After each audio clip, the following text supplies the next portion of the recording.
नमस्कार दोस्तों, मैं हूं अवधेश शर्मा और आप सभी का हमारे YouTube चैनल में आपका स्वागत है।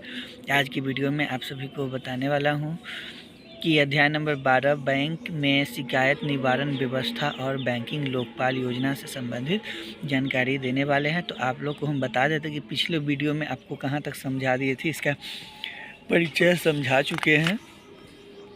शिकायत का अर्थ छोटे ग्राहक की सामान्य शिकायतें,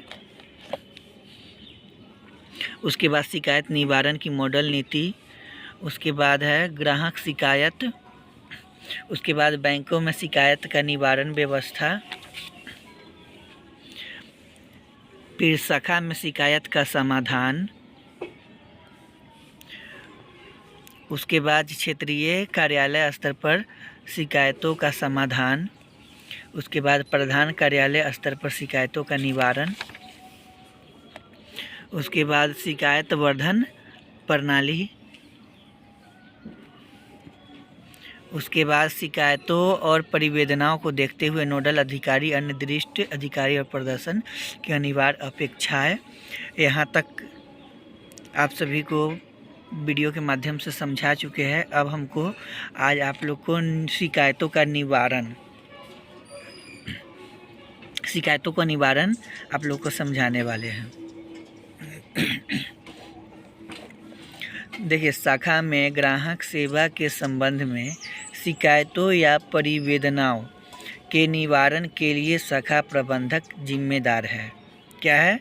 देखिए, शाखा में ग्राहक के संबंध में शिकायतें या परिवेदनाओं जो भी तरह का है, तो उसका निवारण के लिए सबसे फर्स्ट शाखा प्रबंधक जिम्मेदार है। वह शाखा में प्राप्त सभी शिकायतों का निपटारा सुनिश्चित करने के लिए जिम्मेदार होगा।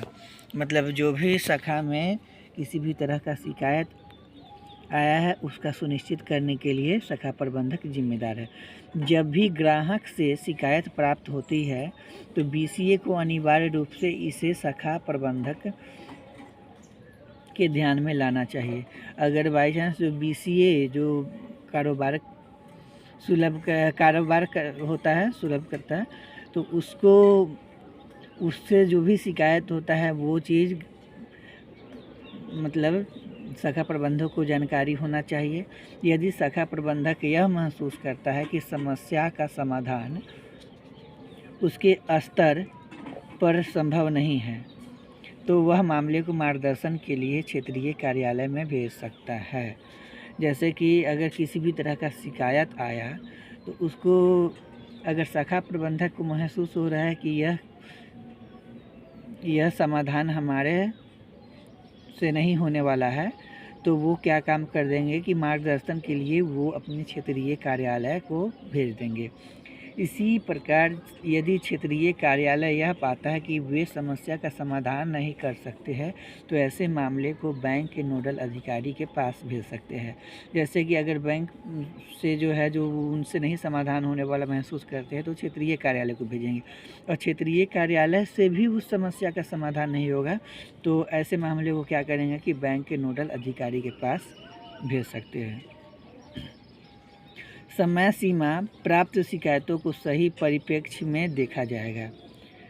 समय सीमा जो रहेगा, शिकायतों का जो परिप्रेक्ष्य है, कब तक निपटारा होना है, वो उतने दिन के अंदर में किया जाएगा और सभी संभव दृष्टिकोणों से विश्लेषण किया जाएगा।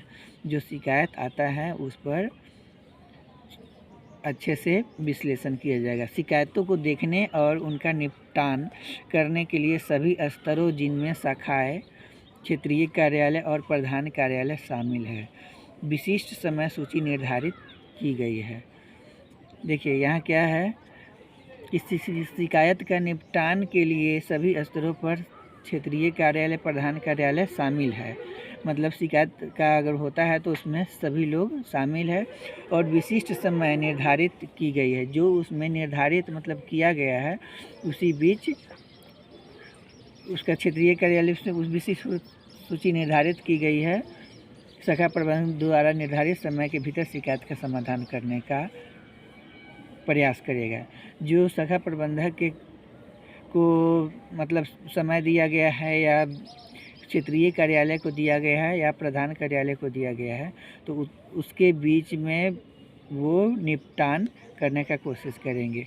बैंक आंतरिक रूप से ऐसी समुचित समय सीमा अपना सकते हैं जैसे वे वित्त मंत्रालय द्वारा तय समय सीमा का अनुपालन कर सके।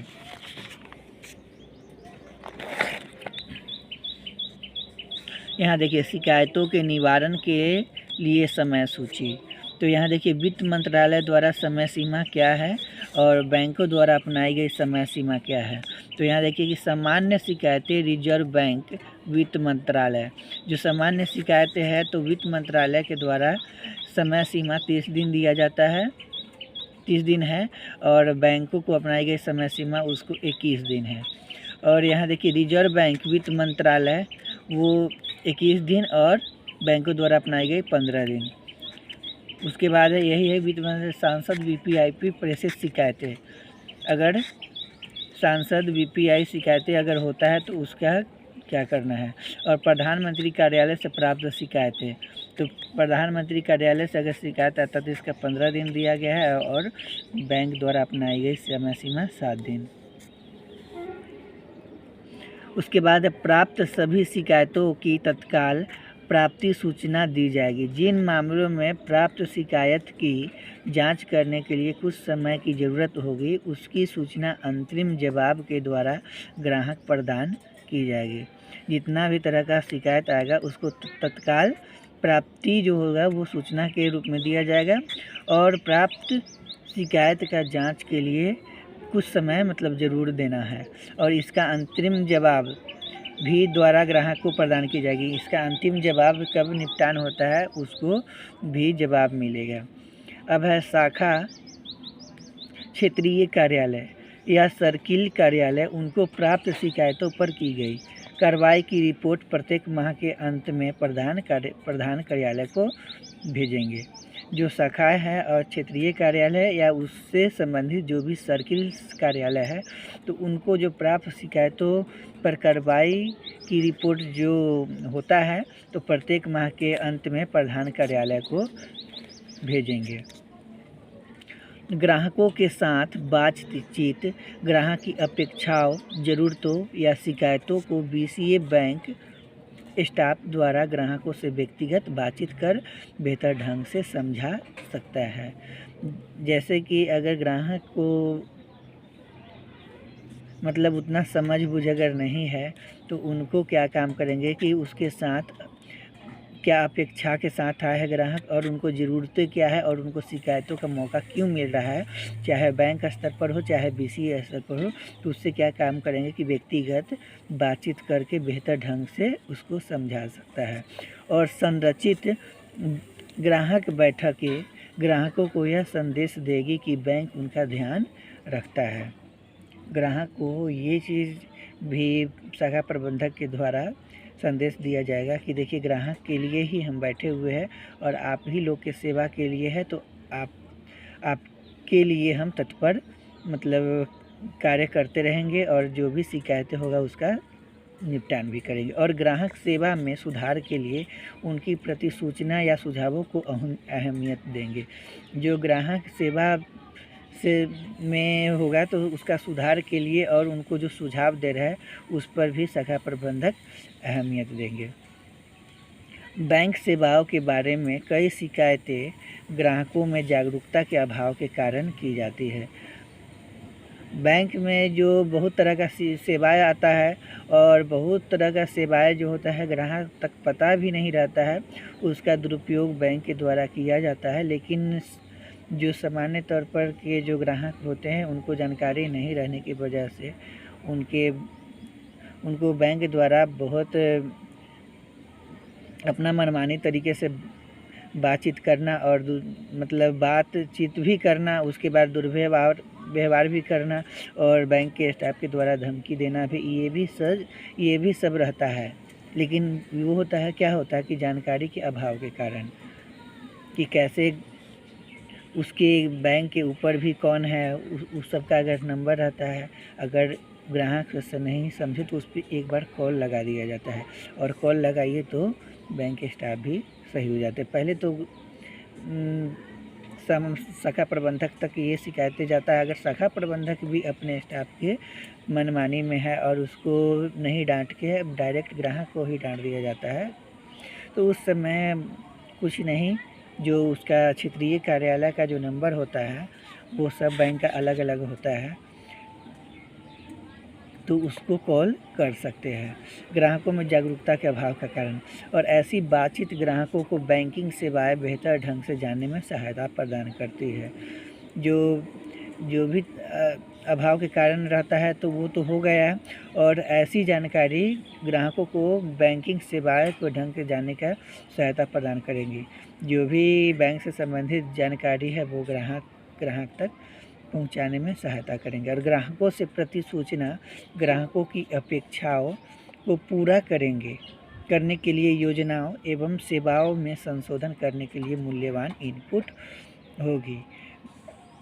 ग्राहकों का प्रति सूचना और अपेक्षाओं को पूरा करने के लिए योजनाओं और सेवाओं का में भी संशोधन कर उसको मूल्यवान समझते हुए उन पर इनपुट करना है। अब है BCA का संवेदीकरण। ग्राहकों के साथ बर्ताव करने के लिए BCA को उचित प्रशिक्षण दिया जाना चाहिए। जैसे जो बैंक सखी है या बैंकिंग कोरेस्पोंडेंट एजेंट है, जिसको कारोबार सुलभकर्ता बोला जाता है, तो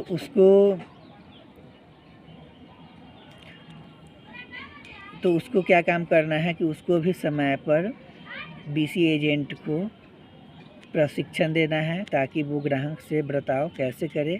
जब भी ग्राहक से शिकायत प्राप्त हो तो BCA को इसे शाखा प्रबंधक के ध्यान में लाना चाहिए। अगर ग्राहक को शिकायत का अगर आता है तो वो BCA है सो अपने तक निपटान भी कर लेंगे, या नहीं तो शाखा प्रबंधक को ध्यान में दे देंगे।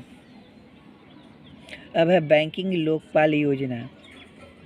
तो बैंकिंग लोकपाल योजना देखिए कि बैंकिंग लोकपाल योजना रिजर्व बैंक द्वारा लागू की जाती है। इसके लिए रिजर्व बैंक प्रत्येक राज्य या अपने प्रत्येक क्षेत्रीय कार्यालय में एक वरिष्ठ बैंकर को लोकपाल के रूप में नियुक्त करता है।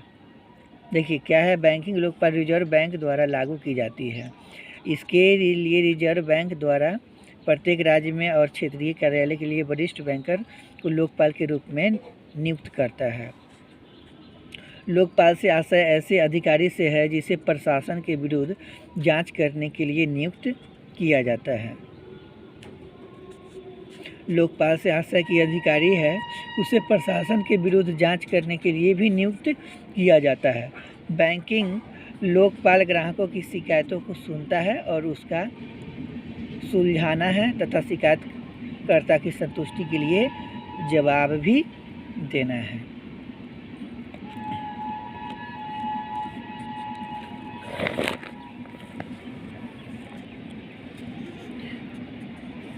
बैंकिंग लोकपाल योजना 2006 की प्रमुख विशेषताएं शाखा के नोटिस बोर्ड पर प्रदर्शित की जाती है। देखिए यहाँ बैंकिंग लोकपाल योजना 2006 की प्रमुख विशेषताएं है जो शाखा के नोटिस बोर्ड पर प्रदर्शित की जाती है। योजना की प्रति सभी शाखाओं में उपलब्ध कराई जाती है, जो नाम मात्र के प्रभार पर ग्राहकों को जारी की जाएगी। उसके बाद है कि बैंक के पास शिकायत दर्ज कराने के 30 दिन के भीतर ग्राहकों को बैंक से संतोषजनक जवाब प्राप्त नहीं होता है और ग्राहक शिकायत निवारण के अन्य अवसरों की खोज करना चाहता है तो ग्राहक बैंकिंग लोकपाल योजना 2006 के अंतर्गत भारतीय रिजर्व बैंक द्वारा नियुक्त बैंकिंग लोकपाल के पास भेजा जाता है। देखिए बैंक में जो शिकायत दर्ज होता है उसको 30 दिन के भीतर ग्राहकों को बैंक से संतोषजनक जवाब प्राप्त अगर नहीं होता है तो ग्राहक शिकायत निवारण के अन्य अवसरों की खोज करना चाहता है कि अब बैंक से द्वारा 30 दिन के भीतर मतलब संतोषजनक जवाब नहीं मिला तो अब हम कहाँ शिकायत करें कि उसका खोजबीन भी करेंगे कि कहाँ शिकायत करें कि हम इसका निवारण भी हो सके। तब क्या काम करना है कि ग्राहक बैंकिंग लोकपाल योजना 2006 के अंतर्गत भारतीय रिजर्व बैंक के द्वारा नियुक्त किया गया है लोकपाल के पास जा सकता है।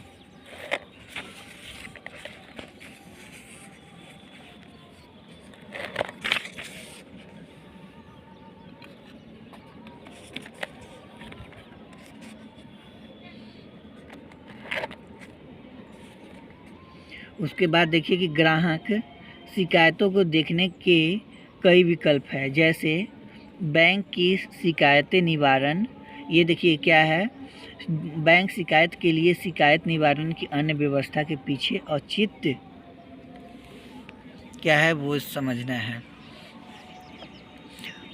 ग्राहक शिकायतों को देखने के लिए विकल्प जैसे बैंक की शिकायत निवारण व्यवस्था, उपभोक्ता संरक्षण अधिनियम और दीवानी न्यायालय की उपलब्ध के बावजूद ग्राहक प्रणाली की प्रक्रिया से किसी भी तरह पूर्ण संतुष्ट नहीं है।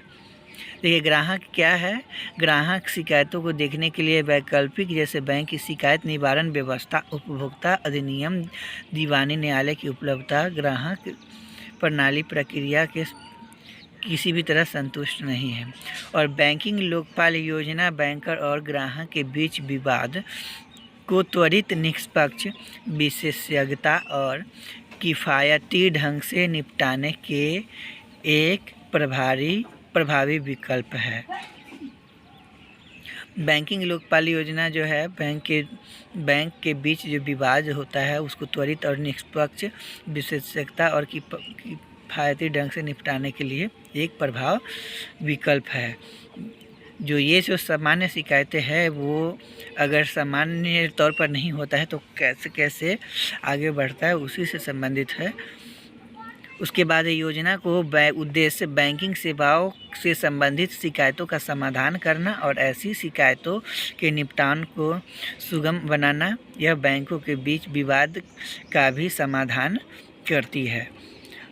देखिए योजना का जो उद्देश्य है बैंकिंग सेवाओं के संबंधित शिकायतों का समाधान करना और ऐसी शिकायतों का निपटान को सुगम बनाना, मतलब एकदम अच्छी तरह से निपटान करना। यह बैंक के बीच विवाद का समाधान करती है। जो बैंकों के बीच अगर विवाद होता है उसको समाधान करती है। लोकपाल की नियुक्ति के संबंध में भारतीय रिजर्व बैंक प्राधिकारी बैंकिंग लोकपाल विधिक बैंक वित्तीय सेवाओं और लोक प्रशासन या प्रबंधन के क्षेत्रों में उच्च हैसियत वाला व्यक्ति होता है। जो लोकपाल होता है तो उसको नियुक्त किया जाता है कि बैंक का जो भी विवाद है किसी के साथ, तो ग्राहक के साथ, तो उसको सुगम तरीके से उसको सही करना और ये सब पूरा जिम्मेदारी लोक प्रशासन क्षेत्र में है उस व्यक्ति का है। फिर नियुक्त 3 वर्ष में अनाधिक अवधि के लिए की जाती है और 2 वर्ष के विस्तार के पात्र समग्र आयु सीमा 65 है। लोकपाल पर जो होंगे उनका 2 वर्ष के लिए चयन होता है, उनका उम्र आयु सीमा 65 वर्ष है। तो एक बार चलिए हम शुरू से आपको बता देते हैं शिकायतों का निवारण। तो आप सभी वीडियो में बने हैं और हमारा वीडियो आप सभी को कैसा लगा आप सभी कमेंट करके बताइएगा। अगर हमारा वीडियो अच्छा लगा होगा तो लाइक कीजिएगा, कमेंट कीजिएगा, चैनल को सब्सक्राइब करना नहीं भूलिएगा, क्योंकि आप सभी लाइक करना तो भूल ही जाते हैं। वाचिंग रहता है कुछ का और लाइक कुछ मिलता है। बहुत सारे फ्रेंड्स लाइक भी नहीं करते हैं, कमेंट भी नहीं करते और चले जाते हैं। तो इसलिए लाइक करने में किसी का कुछ नहीं जाता है। तो आप सभी लाइक कर दीजिएगा और आप सभी का हमारे वीडियो में बने रहने के लिए बहुत बहुत धन्यवाद। बाय बाय सभी को एक साथ।